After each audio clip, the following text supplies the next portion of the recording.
mathematicians, can I get your eyes up here, please? Today, we're going to do a couple of math activities that are going to be around the idea of the multiples of 4.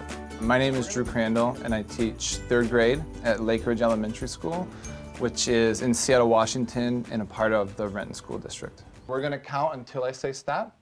Ready, begin.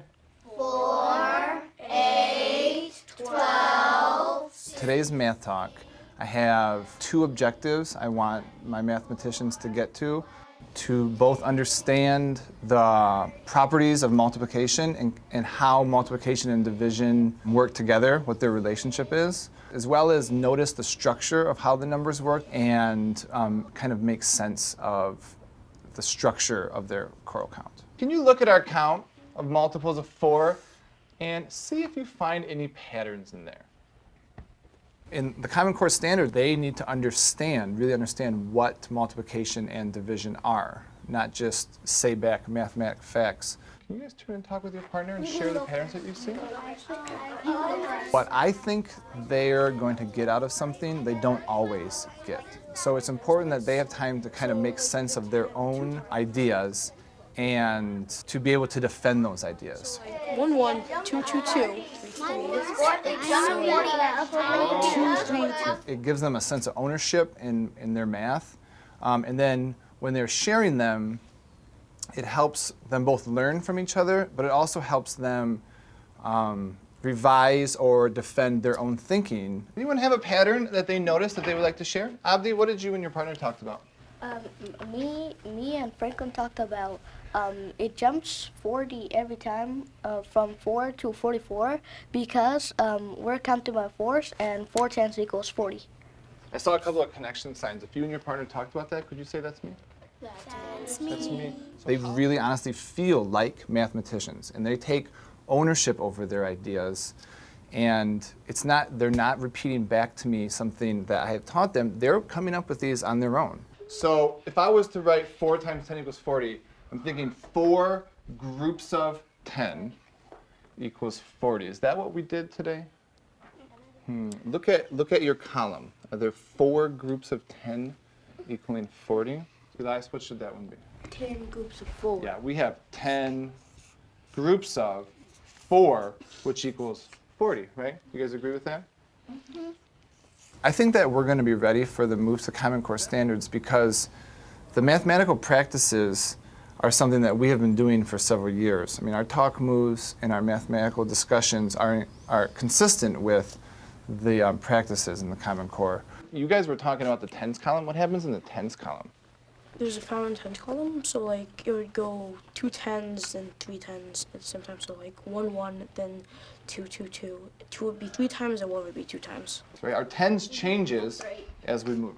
The evens repeat itself 3 times, the odds repeat itself 2 times. Interesting. After the count, I want them to start thinking about the relationship between division and multiplication. And I'm going to give them a division equation that takes one of the multiples of 4 and divides it by 4.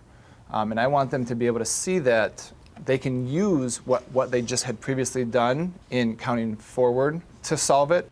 I would like you to give me a thumb at your chest if you have a strategy to solve this equation. Moses, what did you get for that as an answer? 6. Muna? I got 6. You got 6? Sweta? 6. Javon, I'm sorry. Did you have another? 4. You got 4 for that? Could you guys turn and talk with your partner about how you solve that problem?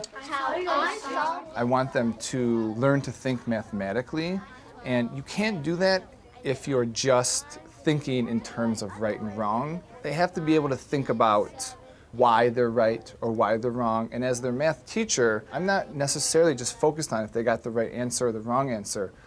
I'm really looking for why they believe they got the right or wrong answer. I'm wondering if your strategy was the same or if you had different strategies. I'm just going to write down some different people's strategies on how they solved that.